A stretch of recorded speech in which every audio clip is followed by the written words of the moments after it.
ಋತುವಿಗೆ ಅನುಗುಣವಾಗಿ ತರಕಾರಿಗಳು ನಮಗೆ ಸಿಗುವುದು ಮಾತ್ರವಲ್ಲದೆ ಅದನ್ನು ಬಳಸಿದರೆ ದೇಹಕ್ಕೆ ಬೇಕಾಗುವಂತಹ ಪೋಷಕಾಂಶಗಳು ಲಭ್ಯವಾಗುವುದು. ಹವಾಗುಣಕ್ಕೆ ಅನುಗುಣವಾಗಿ ಕೆಲವೊಂದು ತರಕಾರಿಗಳು ಆಯಾ ಪ್ರದೇಶದಲ್ಲಿ ಮಾತ್ರ ಬೆಳೆಯುವುದು. ಭಾರತದಲ್ಲಿ ಹೆಚ್ಚಾಗಿ ಬೆಳೆಯುವ ಹಾಗೂ ಬಳಸಲ್ಪಡುವಂತಹ ಹೀರೆಕಾಯಿಯನ್ನು ನಾವು ಹಲವಾರು ರೀತಿಯಿಂದ ಬಳಸುತ್ತೇವೆ. ಇದನ್ನು ಪಲ್ಯ, ಸಾಂಬಾರ್, ಚಟ್ನಿ ಇತ್ಯಾದಿಗಳಲ್ಲಿ ಬಳಕೆ ಮಾಡುತ್ತೇವೆ.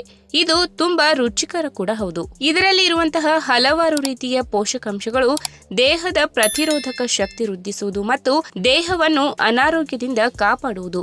ಹಸಿರಿನಿಂದ ಕೂಡಿರುವಂತಹ ಹೀರೆಕಾಯಿಯನ್ನು ಆಹಾರ ಕ್ರಮದಲ್ಲಿ ಬಳಸಿಕೊಂಡರೆ ಆಗ ಅದರಿಂದ ಆರೋಗ್ಯಕ್ಕೆ ವಿವಿಧ ರೀತಿಯ ಲಾಭಗಳು ಸಿಗಲಿದೆ. ಹಾಗಾದ್ರೆ ಅವುಗಳು ಯಾವುವು ಎಂಬುದನ್ನ ಇವತ್ತಿನ ವಿಡಿಯೋ ಮುಖಾಂತರ ತಿಳಿದುಕೊಳ್ಳೋಣ. ಅದಕ್ಕಿಂತ ಮುಂಚೆ ನೀವಿನ್ನು ನನ್ನ ಚಾನೆಲ್ಗೆ ಸಬ್ಸ್ಕ್ರೈಬ್ ಆಗಿಲ್ಲ ಅಂದ್ರೆ ಪ್ಲೀಸ್ ಸಬ್ಸ್ಕ್ರೈಬ್ ಮಾಡ್ಕೊಳ್ಳಿ, ಹಾಗೆ ಪಕ್ಕದಲ್ಲಿರುವಂತಹ ಬೆಲ್ ಐಕಾನ್ ಕ್ಲಿಕ್ ಮಾಡಿ. ಹೀರೆಕಾಯಿಯಲ್ಲಿ ಆಹಾರದ ನಾರಿನಂಶ, ನೀರಿನಂಶ, ವಿಟಮಿನ್ ಸಿ, ವಿಟಮಿನ್ ಎ, ಕಬ್ಬಿನಾಂಶ, ಮ್ಯಾಗ್ನೀಷಿಯಂ ಮತ್ತು ವಿಟಮಿನ್ ಬಿ6 ಇದೆ. ಇದರಲ್ಲಿ ಕ್ಯಾಲರಿ, ಅನಾರೋಗ್ಯಕರ ಪರ್ಯಾಪ್ತ ಕೊಬ್ಬು ಮತ್ತು ಕೊಲೆಸ್ಟ್ರಾಲ್ ತುಂಬಾ ಕಡಿಮೆ ಇದೆ. ಇದರಲ್ಲಿ ಆಂಟಿ ಆಕ್ಸಿಡೆಂಟ್ ಸಮೃದ್ಧವಾಗಿದ್ದು ಚಯಾಪಚಯವನ್ನು ಉತ್ತಮಪಡಿಸಿ ದೇಹದಲ್ಲಿನ ವಿಷಕಾರಿ ಅಂಶವನ್ನ ಹೊರಗೆ ಹಾಕುವುದು. ಇನ್ನು ಹೀರೆಕಾಯಿಯಲ್ಲಿ ಇರುವಂತಹ ವಿಟಮಿನ್ ಎ ಅಂಶವು ಬೇಟಾ ಕ್ಯಾರೋಟಿನ್ ರೂಪದಲ್ಲಿದ್ದು ಇದು ಕಣ್ಣಿನ ದೃಷ್ಟಿ ಸುಧಾರಣೆ ಮಾಡುವುದು, ಅಕ್ಷಿಪಟಲದ ಅವನತಿ, ಆಂಶಿಕ ದೃಷ್ಟಿ ಮಂದ ಮತ್ತು ಇತರ ಕಣ್ಣಿನ ಸಮಸ್ಯೆಗಳನ್ನ ಕಡಿಮೆ ಮಾಡುವುದು. ಆಂಟಿ ಆಕ್ಸಿಡೆಂಟ್ ಸಮೃದ್ಧವಾಗಿರುವ ಇದು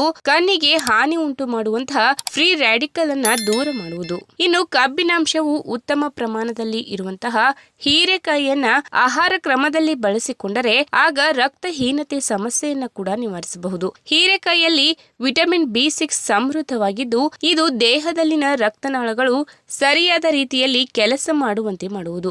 ದೇಹದ ಎಲ್ಲ ಅಂಗಾಂಗಗಳಿಗೆ ಸರಿಯಾದ ರೀತಿಯಲ್ಲಿ ರಕ್ತ ಪೂರೈಸಲು ಇದು ಸಹಕಾರಿಯಾಗಿದೆ. ಹೀರೆಕಾಯಿಯಲ್ಲಿ ಕ್ಯಾಲರಿ ತುಂಬಾ ಕಡಿಮೆ ಇದ್ದು ಇದು ಪ್ರೋಟೀನ್, ಕಾರ್ಬೋಹೈಡ್ರೇಟ್ಸ್ ಮತ್ತು ಕೊಬ್ಬನ್ನು ಸರಿಯಾದ ರೀತಿಯಲ್ಲಿ ಜೀರ್ಣಿಸಲು ನೆರವಾಗುವುದು ಮತ್ತು ದೇಹದಲ್ಲಿನ ಕೊಬ್ಬನ್ನ ನಿವಾರಿಸುವುದು. ರಕ್ತದಲ್ಲಿನ ಸಕ್ಕರೆ ಮಟ್ಟವನ್ನ ನಿಯಂತ್ರಿಸುವ ಜೊತೆಗೆ ಇದು ದೇಹದ ತೂಕ ಕಾಪಾಡಿಕೊಳ್ಳಲು ತುಂಬಾ ಸಹಕಾರಿಯಾಗಿದೆ. ಇನ್ನು ಹೀರೆಕಾಯಿಯಲ್ಲಿ ಉತ್ತಮ ಪ್ರಮಾಣದ ನೀರಿನಂಶವಿದ್ದು ಇದು ಆಹಾರದ ನಾರಿನಂಶವನ್ನ ಕೂಡ ಹೊಂದಿದೆ. ಇದರಿಂದ ಹೀರೆಕಾಯಿಯನ್ನು ಸೇವನೆ ಮಾಡಿದರೆ ಆಗ ದೇಹಕ್ಕೆ ನೀರಿನಂಶ ಹಾಗೂ ನಾರಿನಂಶವು ಸಿಗುವುದು.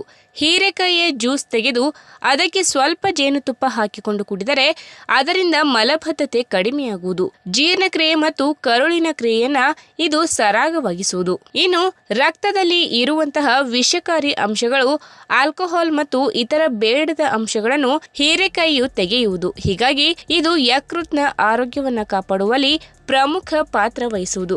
ಯಕೃತ್ ಸ್ರವಿಸುವಂತಹ ಪಿತ್ತರಸವು ಕೊಬ್ಬನ್ನು ವಿಘಟಿಸುವಲ್ಲಿ ಪ್ರಮುಖ ಪಾತ್ರ ವಹಿಸುವುದು. ಹೀರೆಕಾಯಿ ಕಾಮಾಲೆ ಮತ್ತು ಇತರೆ ಸೋಂಕನ್ನ ನಿವಾರಿಸಲು ಕೂಡ ಸಹಕಾರಿಯಾಗಿದೆ.